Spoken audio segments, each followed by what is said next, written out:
নোয়াখালীতে চালের বাজারে চলছে অস্থিরতা, বিপাকে নিম্ন আয়ের মানুষ। চালের দাম বাড়ায় হতাশ তারা। বিস্তারিত জানাতে সরাসরি যুক্ত হচ্ছেন সহকর্মী মাওলা সুজন। সুজন, চালের দাম বাড়ার কি কারণ বলছেন বিক্রেতারা? বিস্তারিত জানাবেন।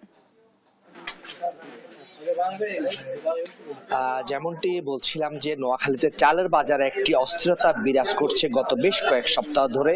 তো এটা আসলে যে চালের বাজারে ওই অস্থিরতা বিরাজ করা বা চালের দাম বাড়ায় বিপাকে রয়েছে নিম্নবিত্ত বা নিম্ন মধ্যবিত্ত আয়ের যারা মানুষ আছে, বিশেষ করে খেটে খাওয়া মানুষেরা কিছুটা বিপাকে রয়েছে চালের বাড়তি বাজার নিয়ে। তো কারণ হিসাবে যেটি জানা গিয়েছে, আসলে যে বিক্রেতারা বলছে যেটা যে তাদেরকে চাল যে আড়ত থেকে কিনতে সেই কেনার সাথে সঙ্গতি রেখে পরিবহন খরচ এবং যে শ্রমিক মজুরি রয়েছে সেটি মিলিয়ে তাদেরকে বাজারে চাল বিক্রি করতে হচ্ছে। এতে করে চালের কিছুটা দাম বাড়তি হচ্ছে বলে তারা জানাচ্ছে। তো নোয়াখালীতে আজকের যে বাজার চিত্রটি আমি দেখতে পাচ্ছি সকাল থেকে ঘুরে, সেখানে দেখা যাচ্ছে যে মিনিকেট চাল প্রতি বস্তা কেজিতে প্রায় 700 থেকে 600 থেকে 700 টাকা বেড়েছে।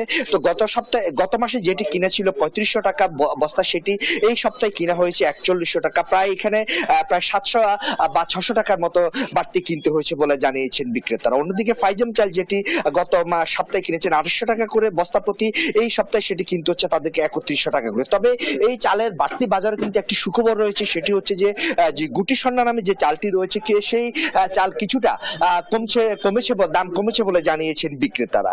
অন্যদিকে কিন্তু আটাশ চালের দামও কিন্তু বাড়তি পর্যায়ে রয়েছে, যেটি মধ্যবিত্ত পর্যায়ের মানুষে যেটি বেশি ব্যবহার করে, সে আটাশ চাল কিন্তু অনেক বাড়তি রয়েছে। প্রায় কেজি প্রতি বস্তাতে 300 থেকে 500 টাকা বেড়েছে। অন্যদিকে নাজির শাইলেরও কেজি বেড়েছে। 25 কেজি যে বস্তা পাওয়া যেত যেখানে আগে 1800 বা 1900 টাকা বস্তা প্রতি ছিল 25 কেজি বস্তা, যেটি সেটি 2100 এবং 2200 টাকা বিক্রি করতে হচ্ছে। তো আসলে আরেকটি তথ্য আপনাকে জানিয়ে রাখতে চাই, সেখানে হচ্ছে যে যেটি বাসমতি চাল নামে যেটি পরিচিত সেটি বাজার থেকে উধাও হয়ে গেছে। বাড়তি দামের কারণে বিক্রেতারাও সেটি আনছেন না, ক্রেতারাও সেটার চাহিদা খোঁজ করছেন। তো চালের বাজার নিয়ে আমি এখন কথা বলবো একজন বিক্রেতার সাথে।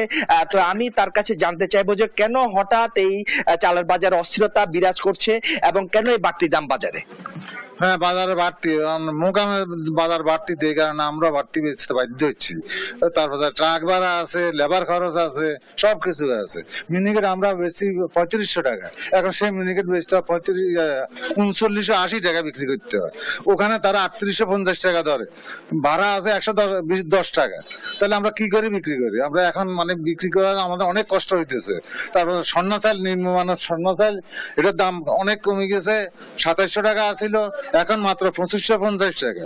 ফাইজাম চাল আমরা আগে বিক্রি করতাম 2800 টাকা, এখন বিক্রি করতেছি 2880 টাকা। মানে মোকাম থেকে আপনারা মোকামে চাপ দেন, মোকামের দাম কমে গেলে সবখানে জায়গায় কমে যাবে। দোকানদারে একজনের কম্পিটিশনে কত কমে বিক্রি করব সেদিকে তাদের লক্ষ্য। কিন্তু আপনারা মোকামে যান, মোকামের দাম কমলে দোকানদারা অবশ্যই কমে বিক্রি করবে।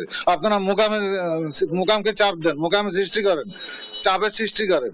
ধন্যবাদ আপনাকে। তিনি যেমনটি জানিয়েছেন আসলে যে আড়তদার, অর্থাৎ মোকাম বলতে তিনি যেটি বুঝিয়েছে আড়তদারে যে কেজি প্রতি চালের দাম বাড়তি হয় আর তারা যে বাড়তি দাম বিক্রি। আমি এই বিষয়ে একটা কথা বলবো একজন ক্রেতার সাথে, খুচরা ক্রেতার সাথে।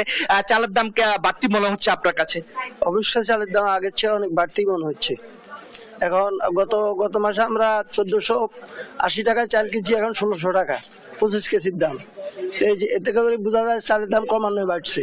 ধন্যবাদ আপনাকে। একজন ক্রেতা যেমনটি বলছিলেন যে আসলে গত মাসে তিনি যে চাল কিনেছিলেন এই মাসে সে চাল আরো বাড়তি দামে তাকে কিনতে হচ্ছে। এ হচ্ছে নোয়াখালী থেকে চালের বাজার নিয়ে আমার কাছে সর্বশেষ।